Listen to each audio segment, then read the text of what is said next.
Thanks, Dan. Thanks, everyone.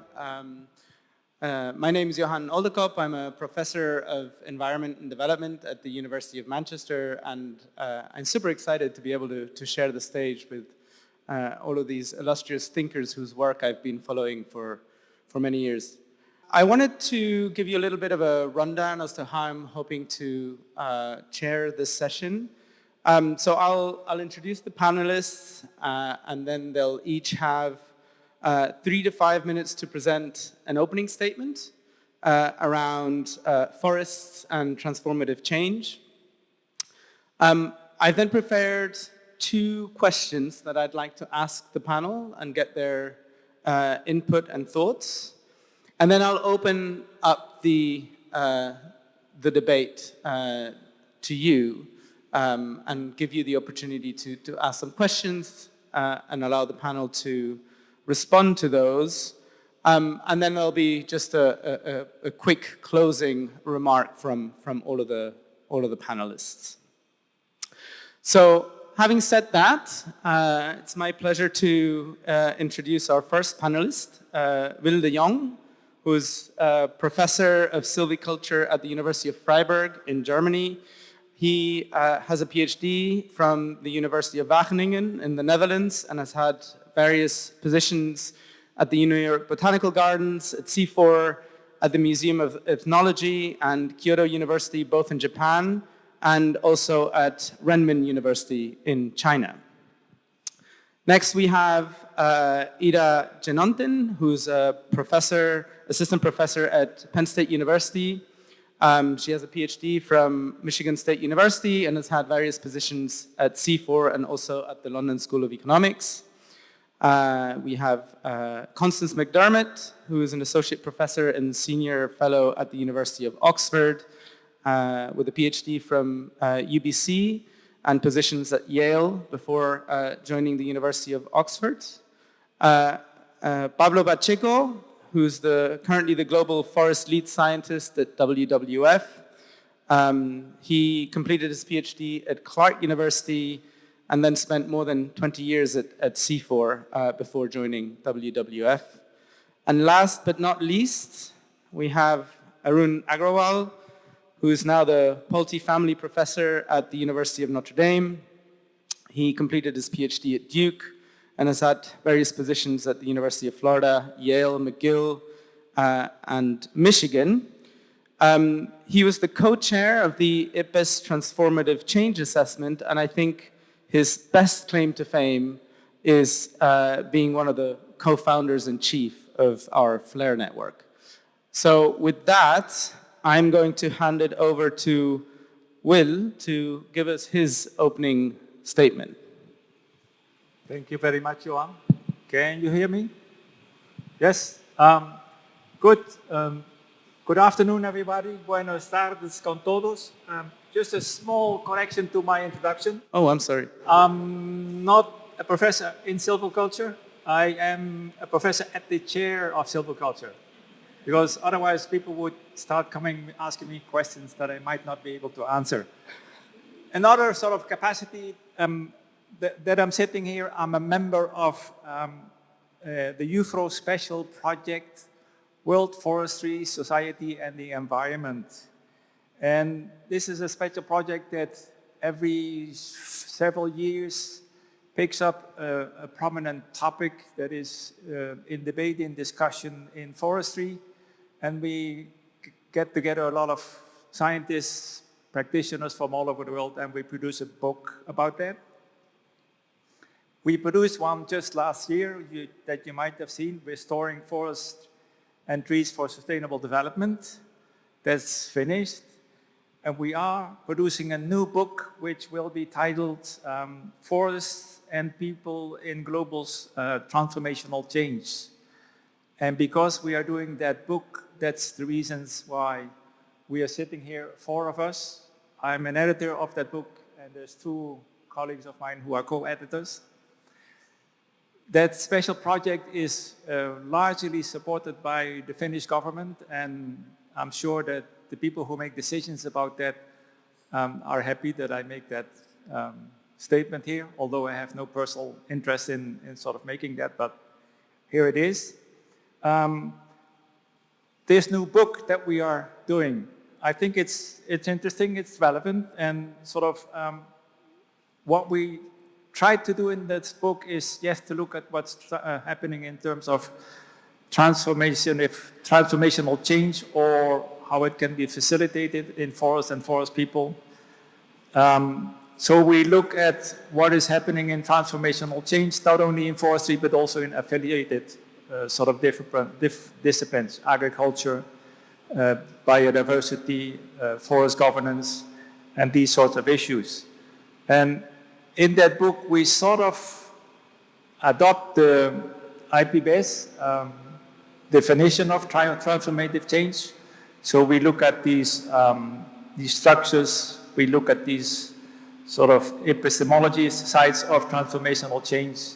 We look at practice of transformational change, which is sort of the overarching entrance, departing point of the book. But then we have a number of contributing chapters, including from the three people here, and that each looks at what is happening in terms of transformational change in these specific domains, in these specific sectors.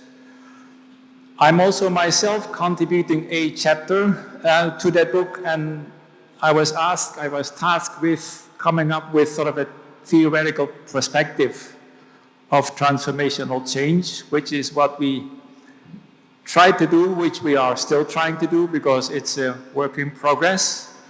And one thing that we notice, okay, you have all these academic sort of disciplines, academic fields, in which people use the term transformational change, in which people talk about transformational change.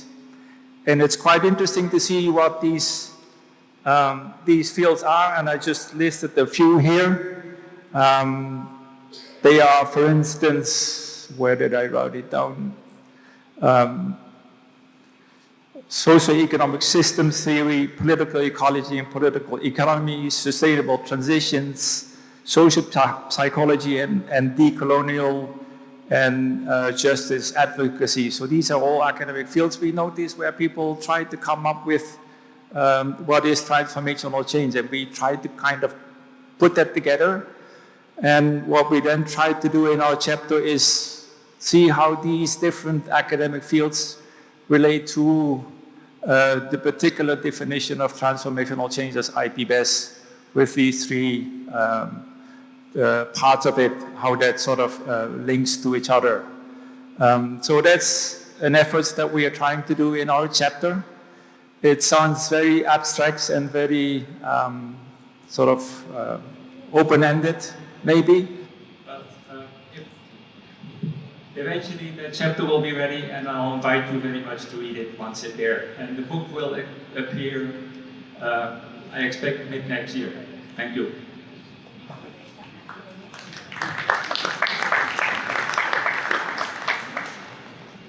Thank you, Will. And I will build on your introduction here to reflect on transformative change in relation to the restoration and conservation of forest socio-ecological systems. Some of the things that many of you here have already talked about as of since yesterday. And I'm drawing from my personal research, but also from some of the contributions that come across in many of the chapters that I'm called as well. So the biggest question I would like to reflect on is what transformative change we expect to see in restoration thinking, in the implementation processes, and in the outcomes related to restoration. And you can put it in other words and say restoration of what, by whom, and how. We'll get to decide, and how it will happen. And also, but ultimately, restoration for what? And like many of you here at FLAIR, a central argument that I've put in my research that comes as a cornerstone is that we need to emphasize the social equity and justice imperatives in restoration processes and outcomes.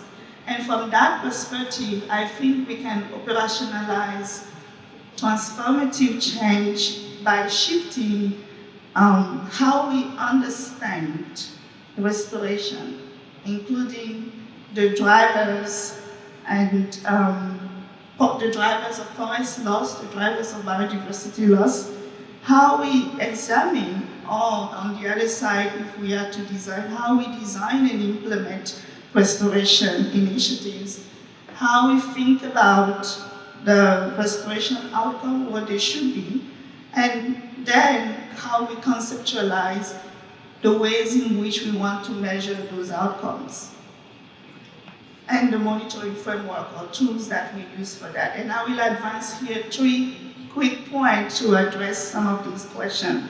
The first one, I think, is that we need to step back a little bit and try to engage better with the human-environment relationships and the relational worldviews that are at play in restoration and by extension in conservation. So I think our role is to interrogate in ontologies, but also the epistemic views and structures that deliberately sustain what I call blind spots, some of those structural blind spots that obscure our contextual understanding of the social, cultural, environmental, and political motivations of restoration, and which I think leads to scalar disparities in what we all expect restoration should achieve. Also, I think those blind spots emerge from siloed perspective, technocratic thinking, and unilateral values and interests involved in forest restoration. So rather than seeing restoration as a task for growing or regrowing forests and trees for global biodiversity or climate solution, I think we should understand restoration as a social environmental process that unfolds within specific or situated social, cultural, and political contexts. And that it is shaped, or those processes are shaped by people's life's ways, needs, aspiration, and local institutional condition. The second one is that we've learned from our critical and interdisciplinary work on forest and land use governance that embracing rights and incentive-based approaches can be a way to foster transformative change in restoration implementation.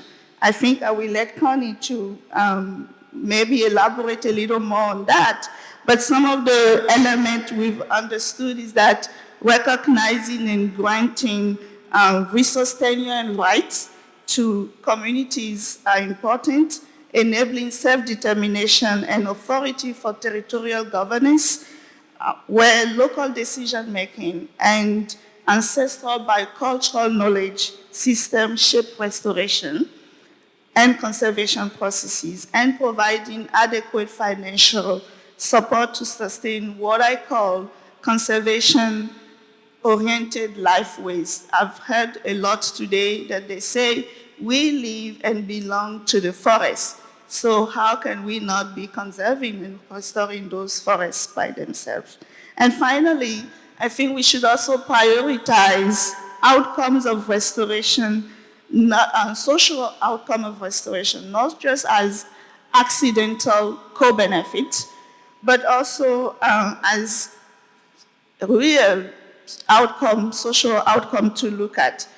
We should interrogate the market-based or market-oriented values and structure that shape what restoration outcomes should be, and therefore what should be monitored and how, including the types of data that we aim to collect to show restoration outcome. And this compels us as researchers to examine alternative and legitimate monitoring methodologies that can illuminate and valorize the relational, social, cultural outcomes of restoration. So I will finish to say, although there is some traction to all of those things that I'm talking about, the necessary transformative shift in multilateral dynamics to enable ecologically effective and socially just restoration is slow. And that is slow because proper translation into policy and funding structures and practices is inadequate and politically threatened. Thank you.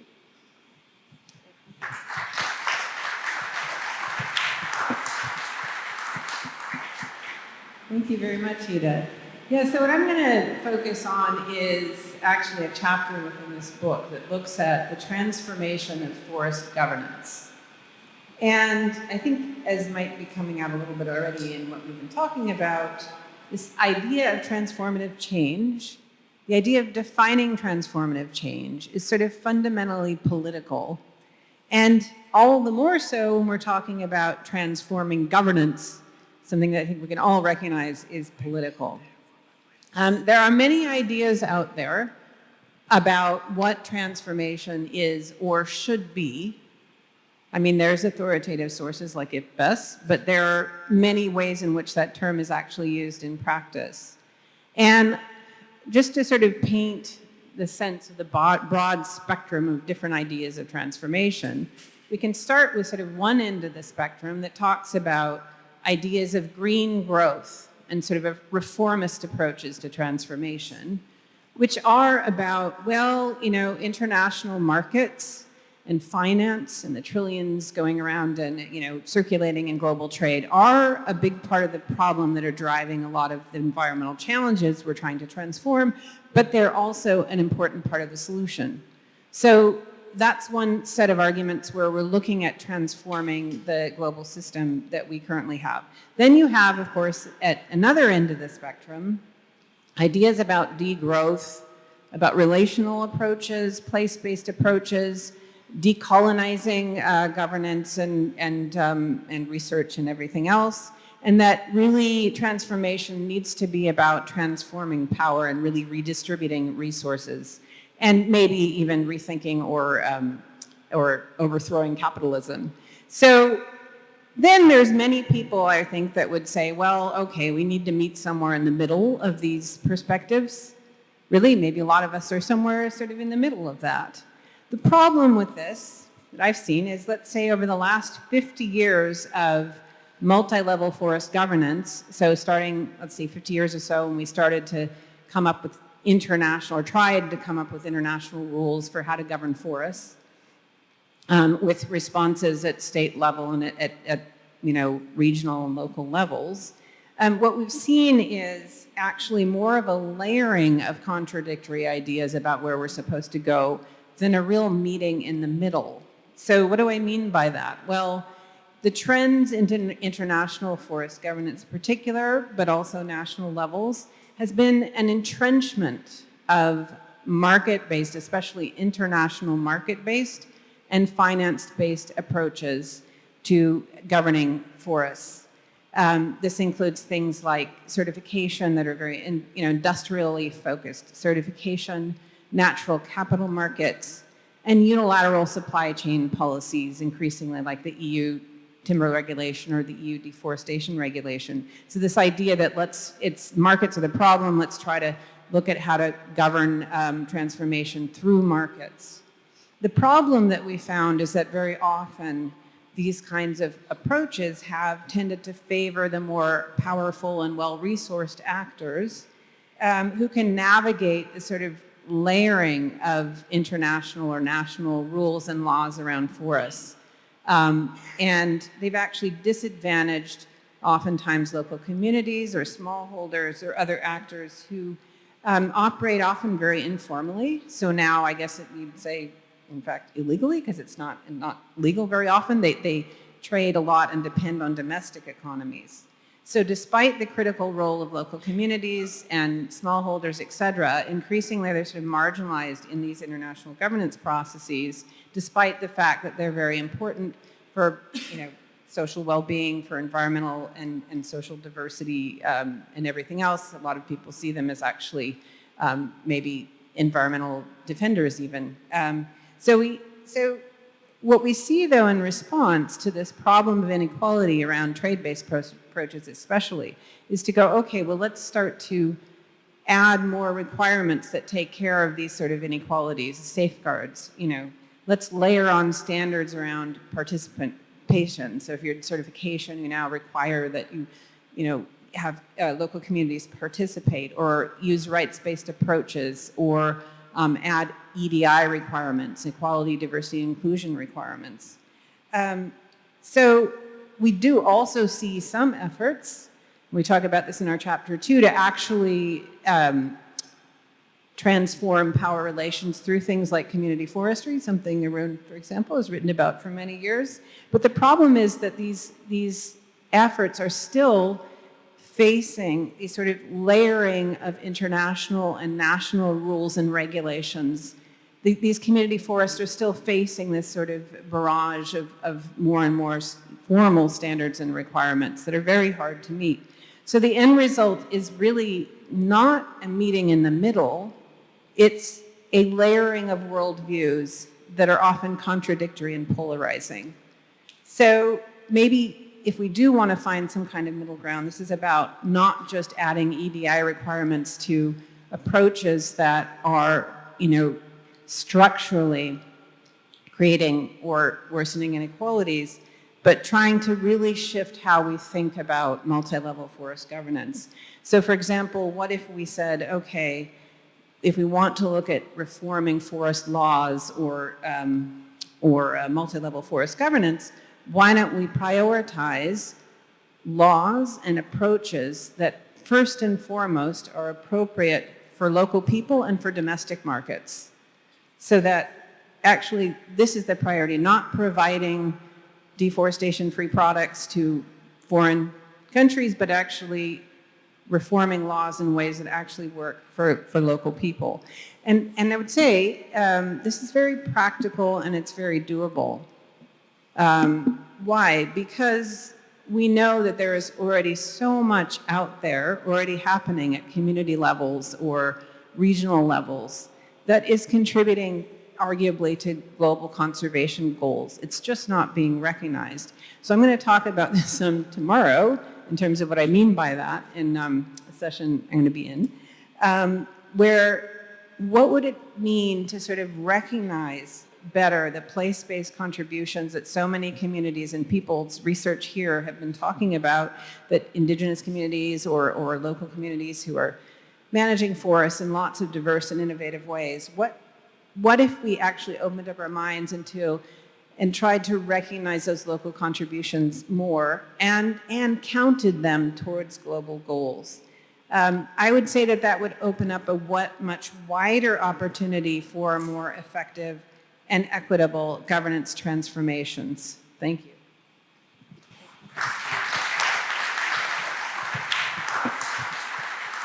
Thank you. When that book is published, you are going to read a chapter of me that I'm talking about the governance of supply chains and finance. But now I want to speak a bit beyond that. And I think from the part of the world in which I am and the processes that I'm exposed and to all these discussions about transformation and transformative change, something that is very critical for me is that it's a bit a shift on narratives. And I think now we are getting a much more holistic understanding about nature, forests, connections with water, climate, etc. And that has important implications, I have to say. But also the fact that many different actors, they tend to see transformative processes and transformative change from different motivations. So you have some people that they see transformative change as a way to achieve human rights or rights-based approaches.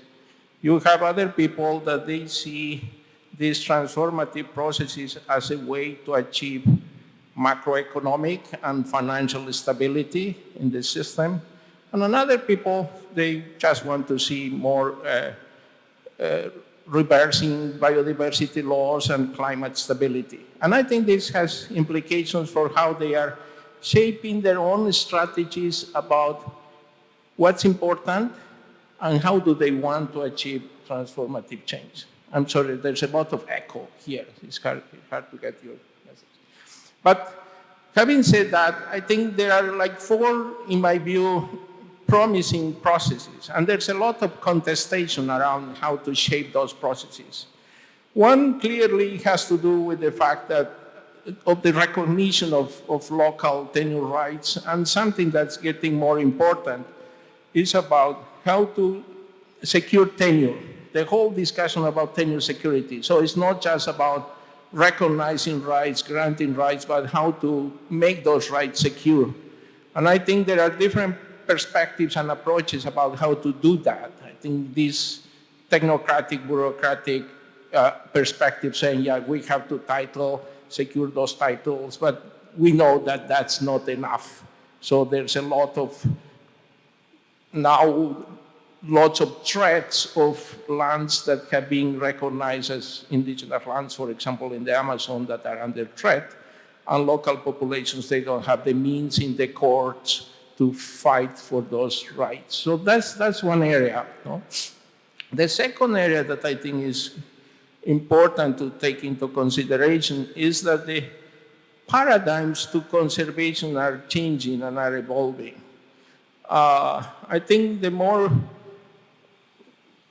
mainstream paradigm, or how to promote those transformations in conservation approaches, is saying, yes, we have to think a bit outside protected areas, and how to recognize the efforts of indigenous people, local communities, private owners of conservation, and support those. And that's coming with all these ideas on OECMs, other effective conservation measures that the NGOs, and they are pushing for a bit more designation, could replicate the mistakes from the past around protected areas, but there's some impetus to do that.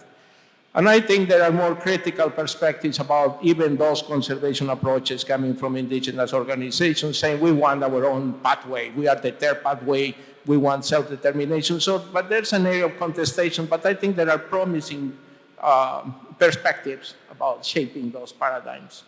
The third one is exactly what Connie is talking about, which is the whole discussion about food security, food transformation, that probably has the stronger implications about how transformative change could reduce the impacts on forest and support forest conservation.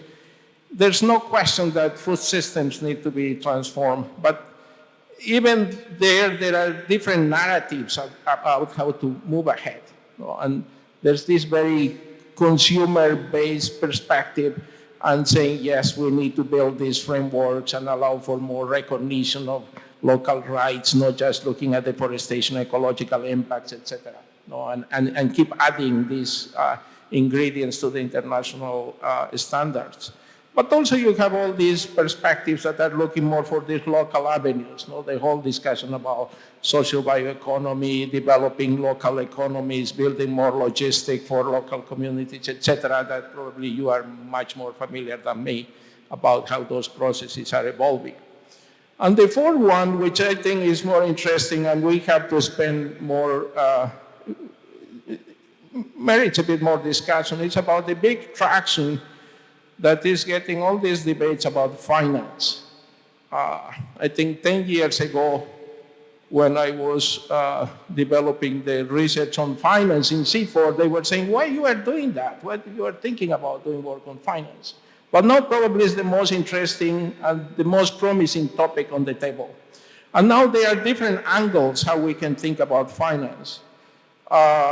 There's this perspective on greening the financial system that, in my perspective, is the one that's more promising, which is approaching basically central banks and financial regulators for them to take a more precautionary approach to deal with nature impacts. Because I think they understand well what are the climate impacts, climate risks to the financial sector, to financial stability, but they don't understand much about what are these biodiversity risks that we are talking about. So there's a whole effort to translate that knowledge into these financial supervisors and managers.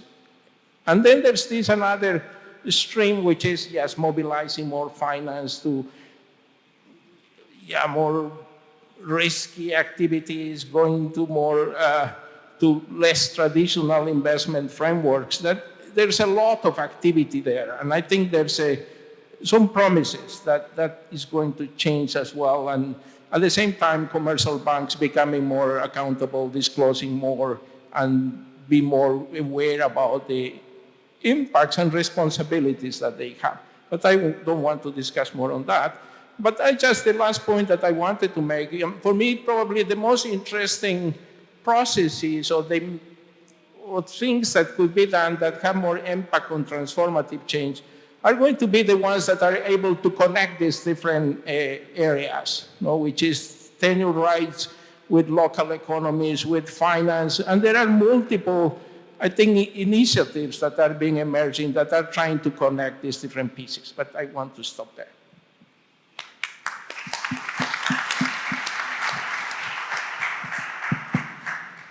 So I must confess that sitting here, lights glaring in my face is very disconcerting. So I'm going to give in to my inner teacher and come outside the lights and be here, if that's okay with you.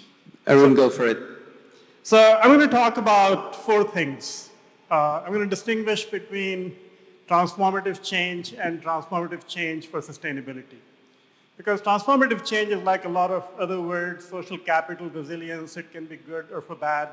If the Amazon became a pasture next week, that would be a transformative change. It wouldn't be the kind of transformative change that we want. So we need to distinguish between different kinds of transformative change, positive and negative. Second, I want to talk about whether transformative change is a process or outcome. Third, I want to talk about whether you can have transformative change that is incremental, or does it have always to be large scale? And finally, I'm going to talk about what is our role in transformative change. The title for the session is Forests and Transformative Change, and mostly what I say would be only by implication relevant to forests and transformative change. And much of what I say is channeled summary of the work of 100 authors working on this topic over the last 3 years. So really, most of what I say is not my ideas, it's the work of a lot of other people. I'm not going to name all of them, but I do want to name my co-chairs for the Transformative Change Assessment, Lucas Garibaldi and Karen O'Brien, both of whom taught me way more than I knew about transformative change before I became part of the assessment by IPES. So what is transformative change and how does it differ from transformative change for sustainability? Transformative change is shift in views, structures, and practices. It's a change in the inner and the outer, in the individual and the collective.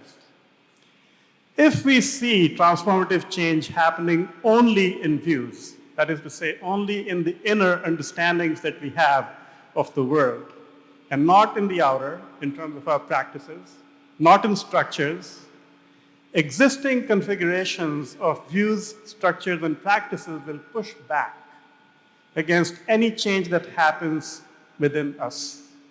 So ultimately, if transformative change is to happen at all, it must happen in views and in structures and in practices.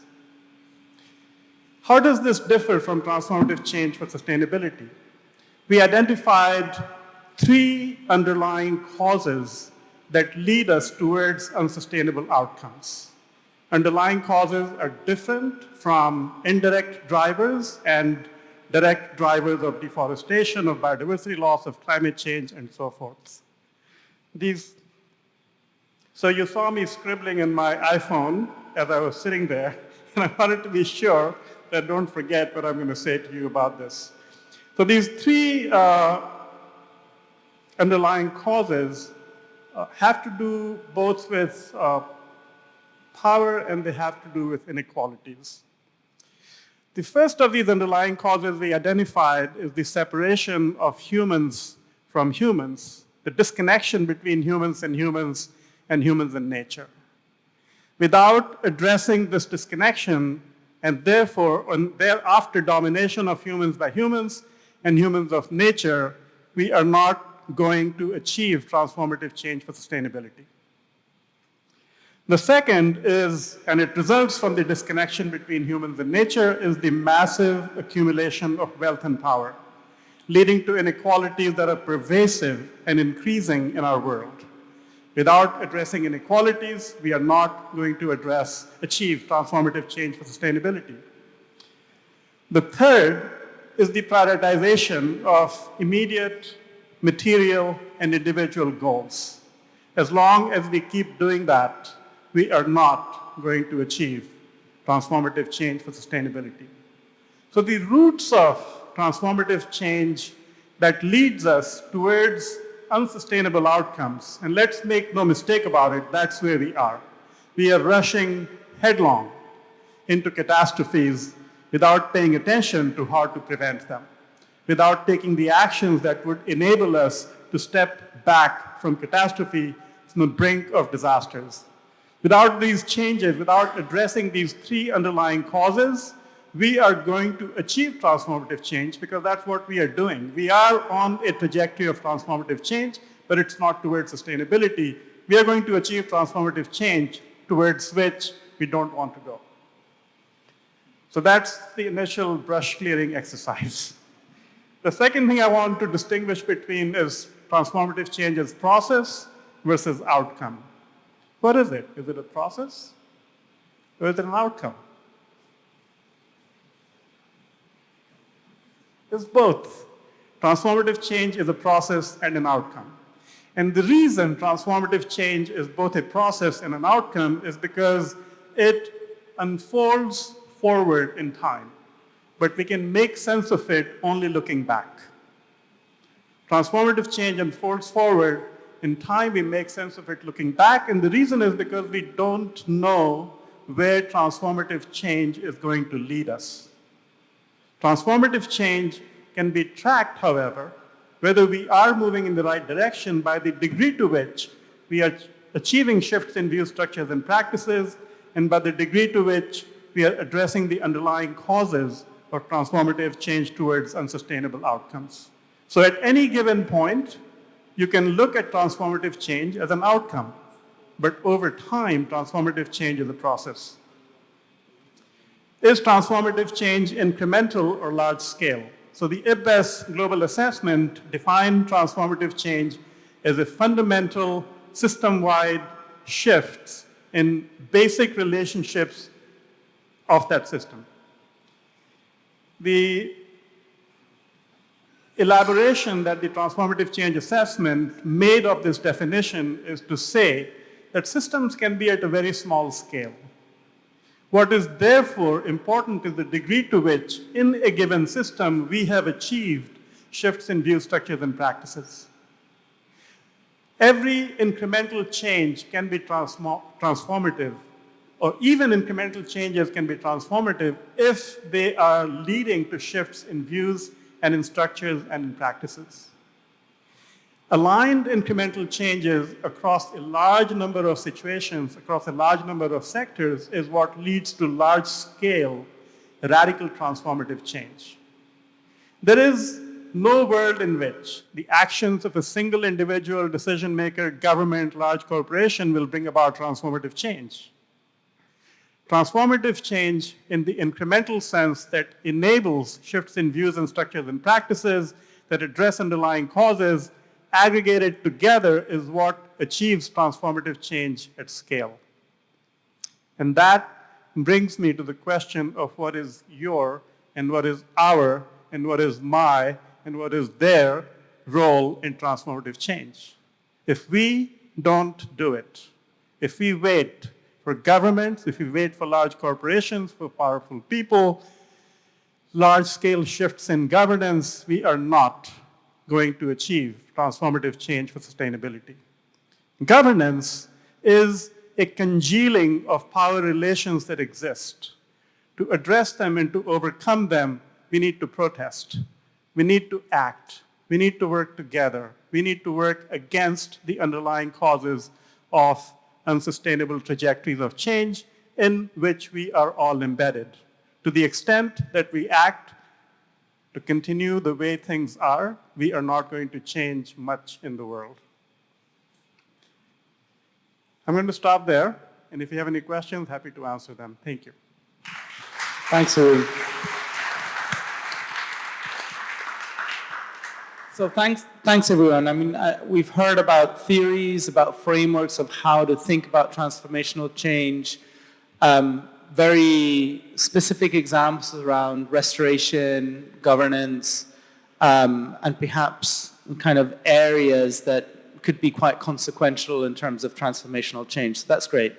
I'm now going to ask questions, two questions, and I'm going to ask the first one to Will and Arun. And I'm going to try and link this back to the keynote by Manuel Pulgar Vidal. And he mentioned that we're transitioning to essentially an unwanted scenario. And so I wanted to get a first reaction to that. I think, Arun, you've kind of already alluded to that. And second, if we are heading towards a wrong direction in terms of what we want to change, how do we redefine a joint vision given that we have such a plurality of visions already? So I'm going to start with Will, and then I'll ask Arun to come in as well. Good, thank you. A very good question. Also, something that I sort of was thinking about when listening to the keynote yesterday. I had a brief discussion about this with Pablo, and one way to look at this is that these sort of very wide, broad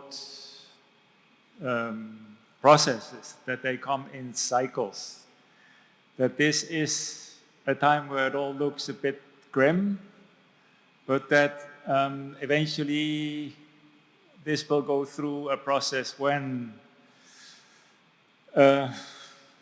people come to senses, and hopefully in 10, 15, 20 years from now, this will turn around and things will change. Of course, then one point that the keynote speaker yesterday made is after this has happened, will sort of values and priorities, and will they change permanently or not?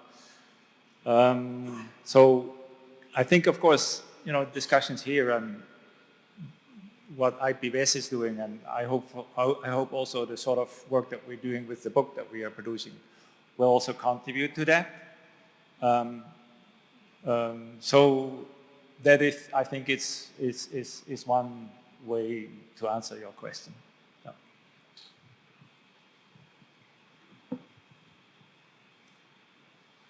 So, Johan, what was your first question? So the first question is just a reaction to Manuel. Whether we are going towards outcomes that we wouldn't like? So that we're essentially almost reached a tipping point where we're now almost kind of on a train track that is very difficult to shift. So how do we redefine what we want to see? Yeah.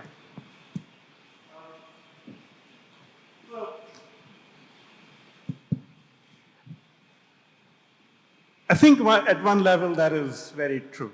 We are at, I don't know if we are at a tipping point or we are moving in a constant manner towards outcomes that we won't like.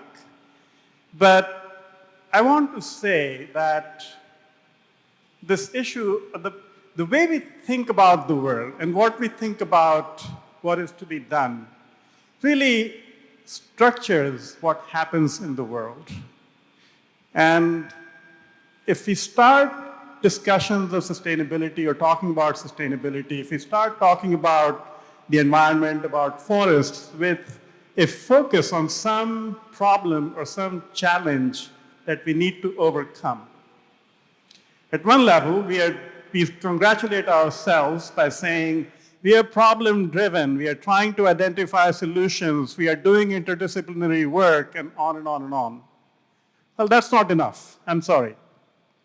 Because when you start with the problem, when you start with solutions, the horizon of possibilities for what is to be done ends with that problem and solution. But if we addressed problems of deforestation tomorrow, if we addressed problem of climate, it's not easy to call it the problem of climate change, if we address climate change tomorrow, the need for sustainability would not go away. So my response would be that we need to start with a positive vision for the world we want to achieve. We need to think about what a future that we find attractive would look like, and use that to orient what we do in terms of our role in bringing about transformative change. I'll give just one example. Most of us are researchers and teachers, and I don't give myself any sort of credit, or I don't think of myself as being able to go out and make a difference in the world by pushing for transformative change. But what I can do is teach about it. What I can do is help enable learning about it. So whatever role we have in our lives, we can identify ways of doing things that take advantage of the abilities we think we have or that we have been given. And that is the most important thing we can do to make a difference in the world. Not by doing things that in some abstract world seem like the right thing to do, but which in our concrete life experiences enable us to pursue. Keeping in mind what I said earlier, to what extent is what we are doing enabling the addressing of these underlying causes? Yeah, I'm going to stop there. Great, thanks. I really love the idea of agency and individual agency in that. I guess I want to kind of take the next question and ask this to Ida, Connie, and Pablo. And I think it touches upon one of the things that Arun also just mentioned now, is that ultimately we live in very turbulent times, and I can think about geopolitical instability, reductions in international aid, and we're ultimately very fragmented. It seems that we have a very fragmented vision of what the future should look like, and so that speaks to this idea of envisioning what kind of transformative change we would like. So how do you feel that these global processes ultimately affect our capacity to envision what that transformative change should look like? And so I'll ask Ida to maybe kick us off. Well, thank you, Johan. Maybe I should piggyback on the research agency element in Arun's point to say that all these threats that you mentioned, all those threats, should actually not stop our agency or the agency of research. And they should not stop our creativity to keep amplifying some of those messages we've been hearing from many local level or community level research. We have a point. And I think we need to find ways to amplify some of those points we kept saying. I was answering a question to one of our colleagues here, asking what's your next innovation? I said, I don't have innovation, but I want to amplify what I'm already doing. So I think that's what we need to be doing, amplifying those small understanding we have, which we know that they are the currency for transformative change. So we need just to keep pushing those elements. Thank you. So if I understand the question correctly, when we're talking about global processes, it's the sort of rise of authoritarianism, this kind of thing, and sort of various trends that we're seeing that are maybe not taking us in the direction we want to go. I mean, I think, and also drawing on the theme I was talking about before, I think it would be all the more dangerous right now to look to states, or for that matter, formal international governance processes, or banks, quite frankly, for sort of the big solution we're going to sort of roll out and transform things with. Personally, where I think, and maybe drawing on the idea of agency too, where I see the hope is in our diversity, in the fact that we have different visions, and the question being, where there are cases to be made that community-based approaches, place-based approaches, indigenous approaches, et cetera, are contributing to global goals. Can we find a way to sort of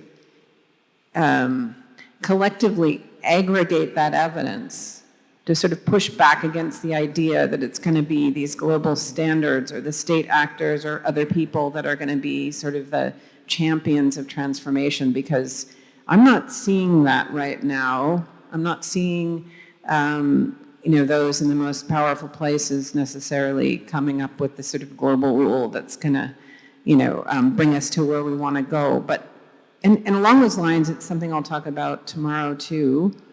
I'm also very wary about where we're going with technologies in terms of our ability to measure and monitor things, and how that can go in directions we don't want it to go. But at the same time, the technologies like AI, like remote sensing, et cetera, aren't going away. So can we repurpose those technologies to empower people at more local levels, at more accountable levels? Because I think that's also one of the problems here, is that when you start acting at the global scale, it's very easy to not be accountable to all the impacts you have in so many different countries. And that's also why I tend to see a little more hope in processes that are place-based and committed to particular places. So I think, where I see the hope is, and where I can see a kind of transformation of thinking is, can we somehow open our vision beyond what are the dominant international governance mechanisms right now for us, and recognize all the activities that are happening in the communities around us that really do bring us hope?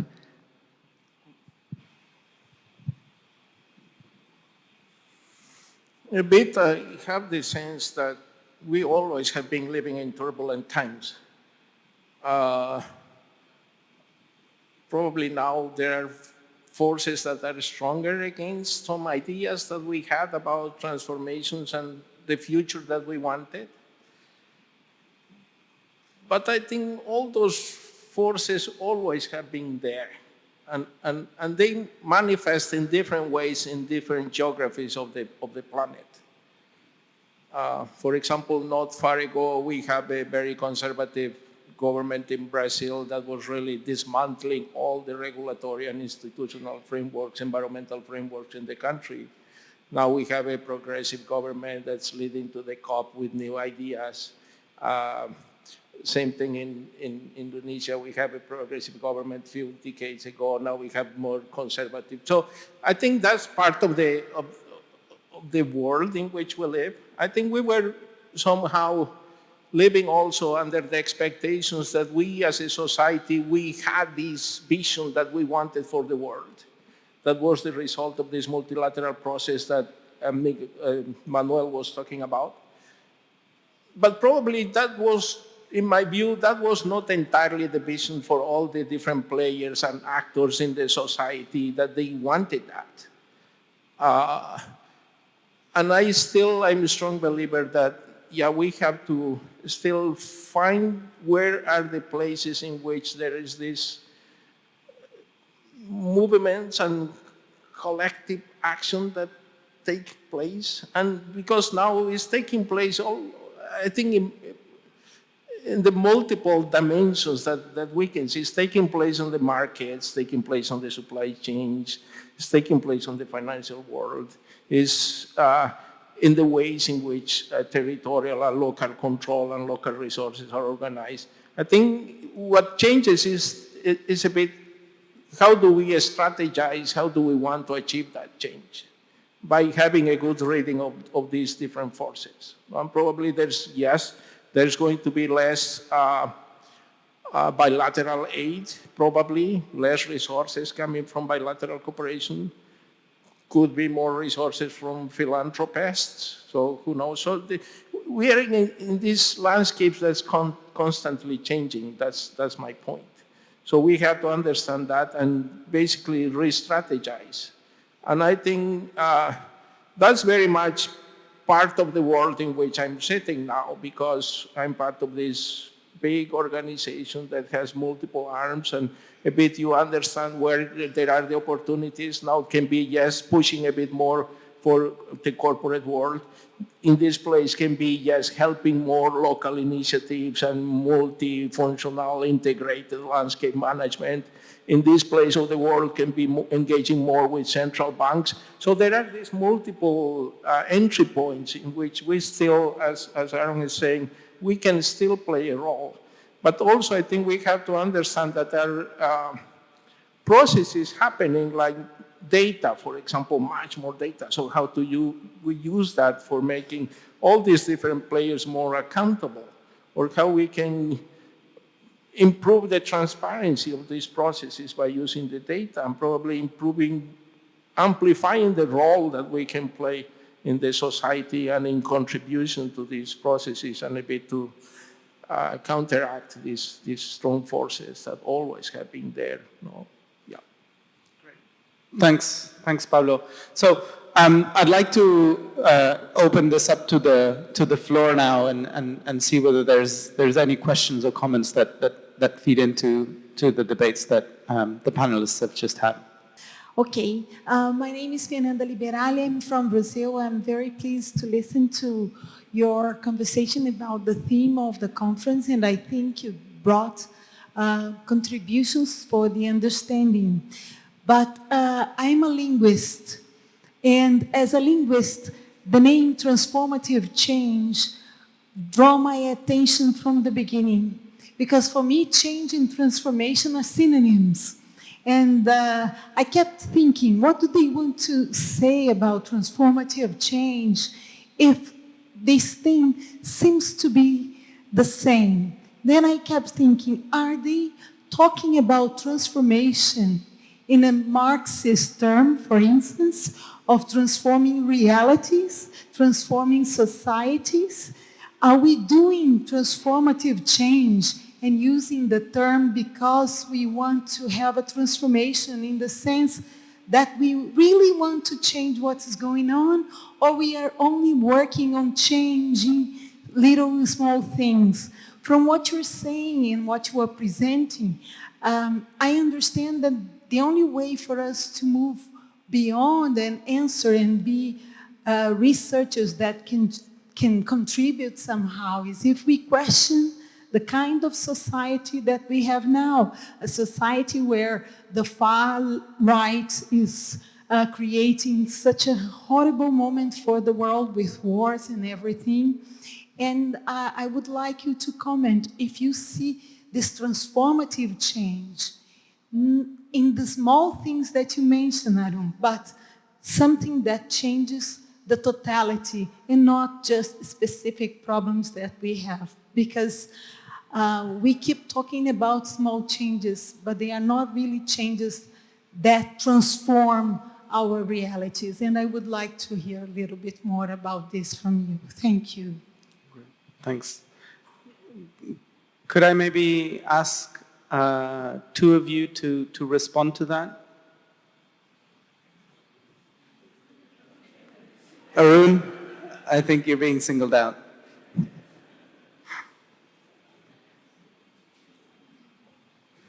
So I guess I would say I don't distinguish between transformative change and transformation. In my mind, the two are the same things. The reason we use transformative before change is to distinguish something that is fundamental and system-wide from a change that is like this. I just underwent a change from here to here. That's not transformative. And the definition of transformative change is that it leads to shifts in the way we think about the world, the way we recognize, the way we understand what we see in the world, and it leads to shifts in what we do in the world, our practices, our actions, the things, the ways in which we behave. So this is at the individual level, in the inner and the outer dimensions of the individual. But transformative change or transformation is also about the collective level, in terms of the structures that the individual inhabits. These structures can be both material and they can be ideational.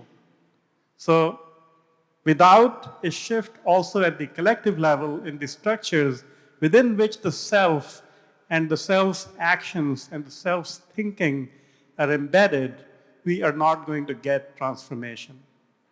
But transformation alone is not what we are after.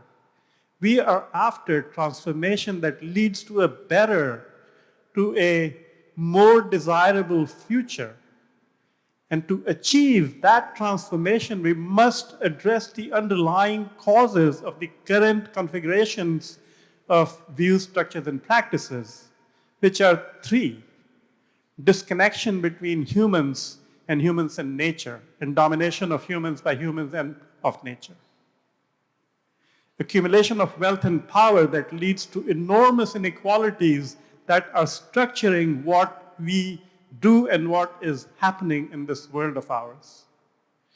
And the over-prioritization of immediate, individual, and material goals. If transformative change does not address these three underlying causes, or to put a more hopeful spin on it, when transformative change addresses these three underlying causes, we are going to create a better, more livable, more desirable future, which is what we want. Thanks, Arun. Would any of the other panelists like to go into that? So Pablo, and then I would say something that's quite critical on the things that Arun is saying on the underlying causes, which is very much at the center of transformative change, is really changing the way in which the economy values nature, which is at the very core of the discussion of transformative change, in my view. Ida, did you want to come in? Oh no, there's... Yes, I think part of the question was also small transformation and big transformation. It depends on how you see it. Small element that is positive toward a vision of transformative change can lead to a bigger change. So I think if we agree as collective that these elements, which is a transformative change element, whether in views or how we think about, as I said, restoration, is it just planting trees or is it about changing relationships with nature? If we all agree on that, for instance, as a small thing, how can we make that happen so that it leads to a bigger change in the processes and then the following outcomes? So I don't see that as a small change. I think whether it matters, we need to just amplify that and push through the system. Yes. Thanks. Connie, go ahead.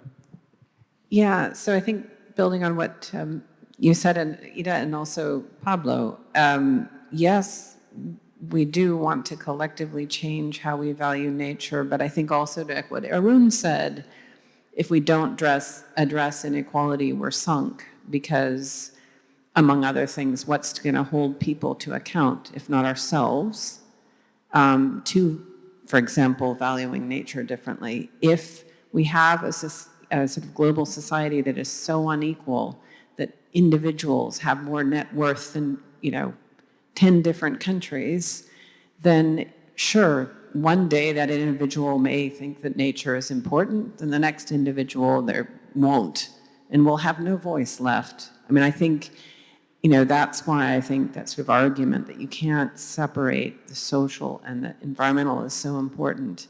And that's why some people say, well, you cannot address transformation without addressing inequality. Just going to add that. Thanks. I think there was one question up there. Reina? Was it? Yeah. Yeah.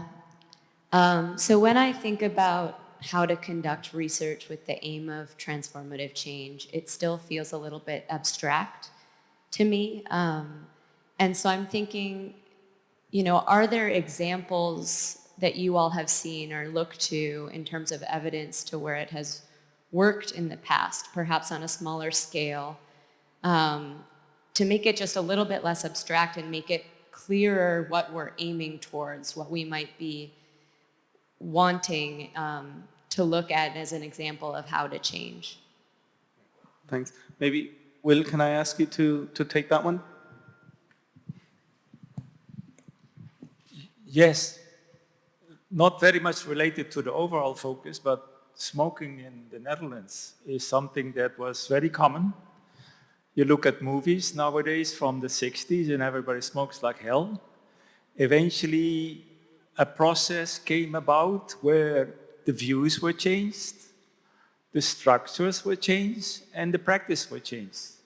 And it has had tremendous impact on people's health in the Netherlands and in many different places in the world. People don't smoke anymore, or much less than they used to do. Of course, now that sort of with vaping, it's a bit changing. But I think that is a very specific example where you had transformational change happening, influencing people's health. And you can see these three components of the transformative change, as IPBES defines it, having contributed to that. I think that's a neat example. Ida?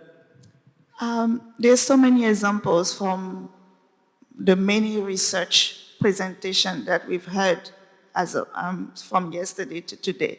But just one that I can pick up from what Pablo says, I said, recognizing and granting tenure, resource tenure and rights to people, right? And Pablo said, how do we secure those tenure?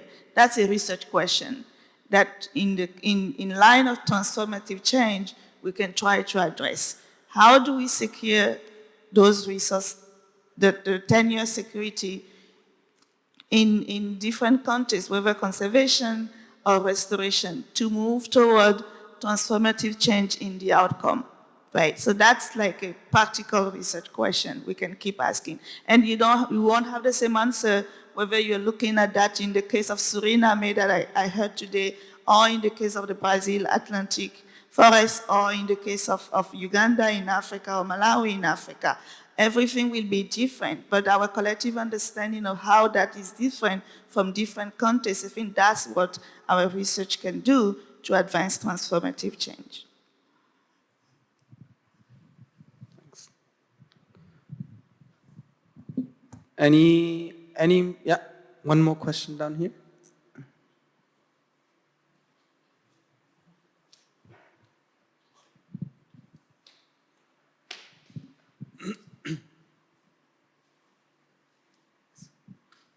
Hi, yes, I'm wondering what kind of transformative change is needed within research and the pursuit of knowledge as a whole to better respond to the issues discussed here, because I think we always have to write about like the knowledge gap, right, that we're addressing, but I think in many cases there's actually an action gap. So how can we make research more responsive to the actions needed to set in motion transformative change?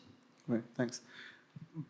Pablo, can I maybe ask you to take that one, since you've kind of worked at the interface in the NGO world?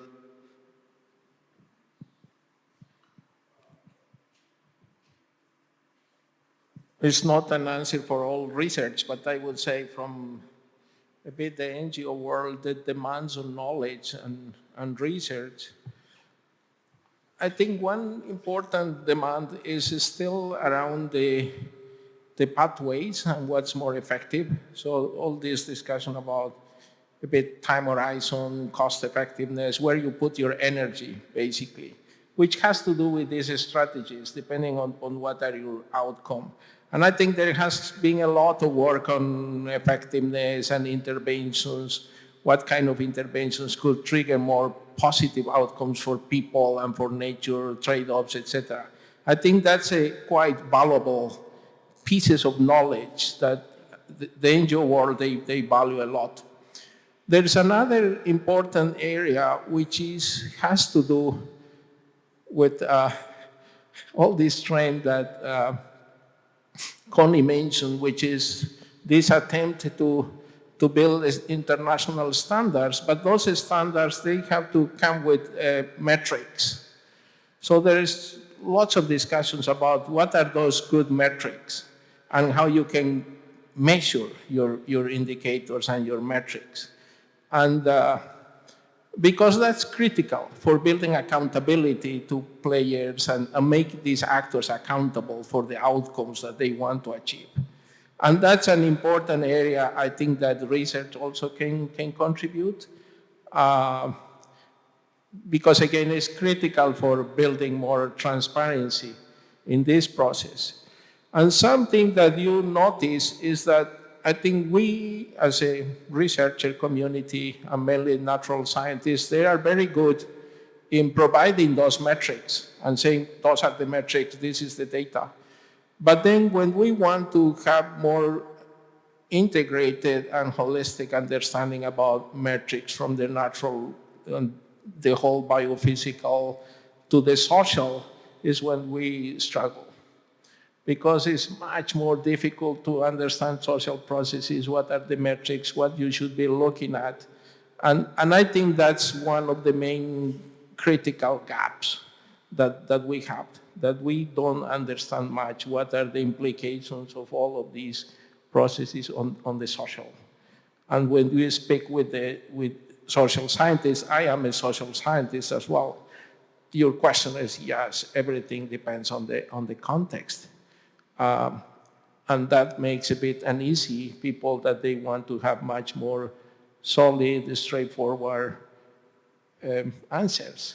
So I think that's a whole area of work as well. Connie, did you want to comment on that? And the third one I have to say is... Oh, sorry, go ahead. Yeah, it's also quite important, is all the... It's not integration, but it's what are the different sources of knowledge that we have? Because I think academics and Western scientists, they tend to think that they have the knowledge. And it's how you also, as a researchers, can open the world to different sources of knowledge, and also to be open to understand what those other sources of knowledge are, which I think is also quite important now that we are trying to understand what are the... It's all this discussion about how you monitor effectiveness of conservation outside of protected areas, and how you bring different sources of knowledge of building those frameworks, which are not just based on Western knowledge. Yeah, thanks. Yes. Thanks. Well, adding to that, I think a lot could be done to change the focus of research.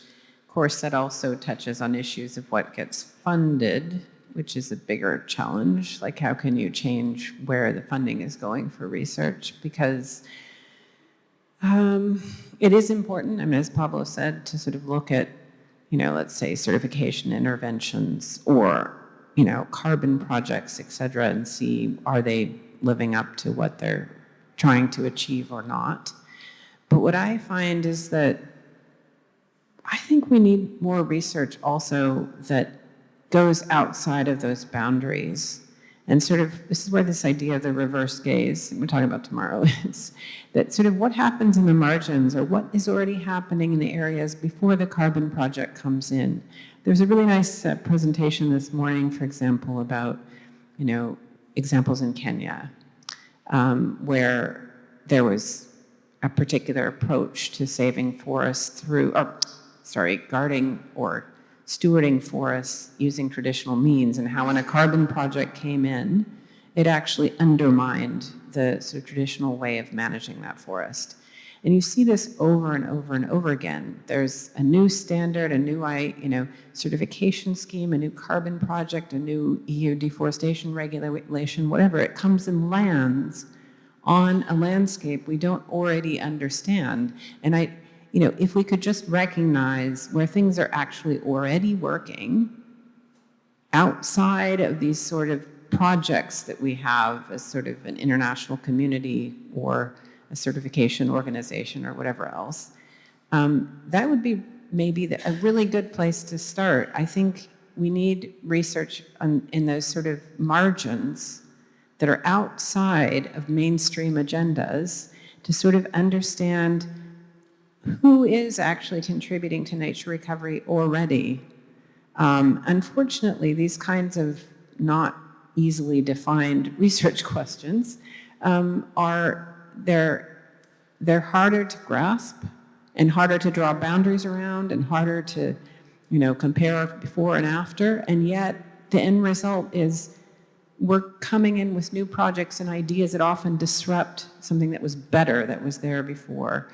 So this idea of reversing the gaze and not just sort of chasing after whatever the latest set of interest, new schemes are and studying how they're working or not, but trying to understand and read from what is already on the landscape and also, recognizing, as Pablo was saying, different forms of knowledge for how we can try to understand what is contributing to goals of sustainability is really important and requires, a whole different approach to research.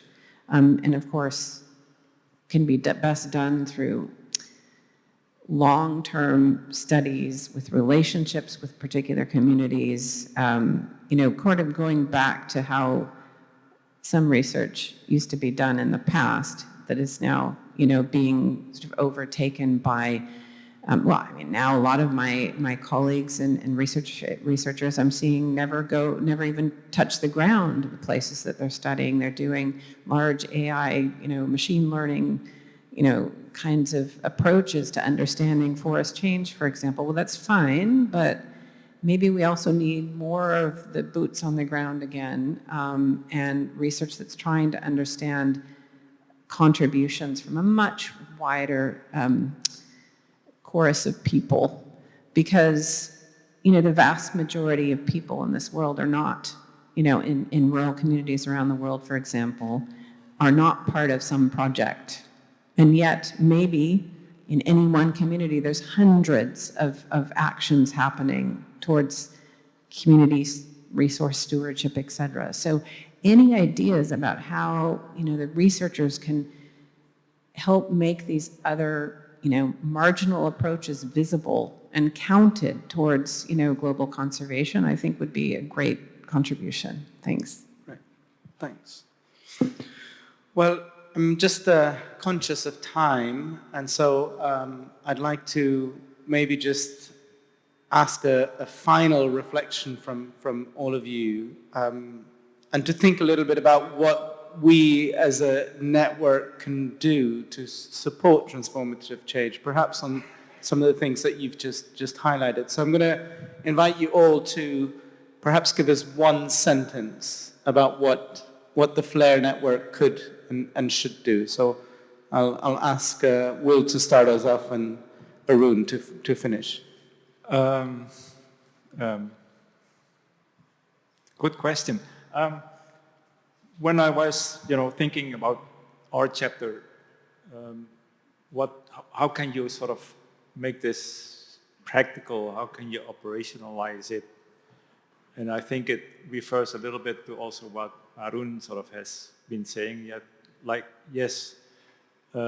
maybe what all sort of our thinking on that should maybe eventually result into or try to seek is come up with something like, some principles on how you might want to go about all those sort of things related to certain domains, related to certain specific areas that you're working in, that you research in, that you might want to take into consideration, okay, am I or not complying in alignment with these principles. Not maybe that they are like strong rules that you should adhere to, but at least use these as a point of reflection to what you're doing yourself or what my community is doing, to what extent that actually can contribute to what is underlying this whole sort of transformative change thinking.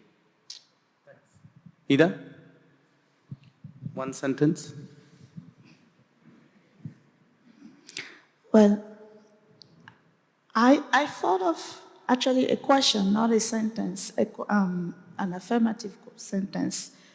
I was interrogating myself and interrogating all of us on how can we reorient the way we do research and even the research infrastructures that we have normally, so that we can more effectively support scholarly exploration of those transformative changes. And when I mean how we can reorient that, it's can we do something differently? Can we reverse the agenda, the way we set the questions? Can we start by building ethical and equal partnership with communities who get to decide the question we need to address?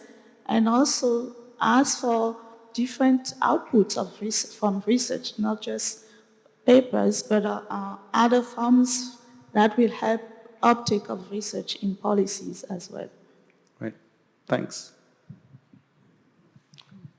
Yes, and picking up on that, I'm just partial to it because it's something that a frame that I've been playing around with, and it's not a new one, but anyway, I've gotten excited about this idea of reversing the gaze. So a bit like what Ida was saying. You know, to what extent, I think Flair is a wonderful venue for this. Can we support research as sort of a way of amplifying a greater diversity of voices and voices from different place-based communities around the world, and also as we rethink research to have it be more knowledge co-production. I think Flair is a really interesting sort of platform for experimentation in that area, so that we're not all just chasing after the latest popular, policy and measuring its impacts, but trying to look and raise the voices of people on the ground in forest communities or urban communities or what have you, and do research in a way that is more recognizes a greater range of voices and knowledge systems. Thanks. Well, in my view, researchers and scientists, they have to keep challenging the mainstream narratives about the future that we want. Probably be able to anticipate a little bit what may happen with the things that are being implemented, interventions, now that there's this multiplication of thinking about response options, what works well, at what scales. I think scientists need to invest more in-depth thinking about those responses options and be able to put those in a specific context. I like this idea from Connie to make visible things that are already in those places. Yeah, I would say so. And always this call to more integration of natural and social science. One sentence.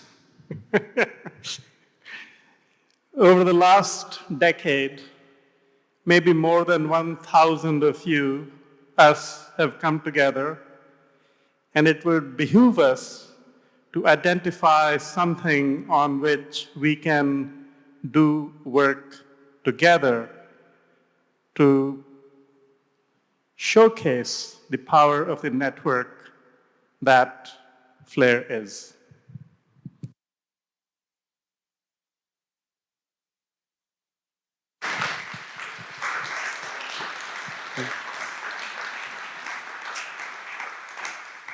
So again, very inspirational. Thank you very much, everybody, on the panel, and then also thank you for your questions. I think we can close it now, and I'll hand this back to Dan. So thanks again.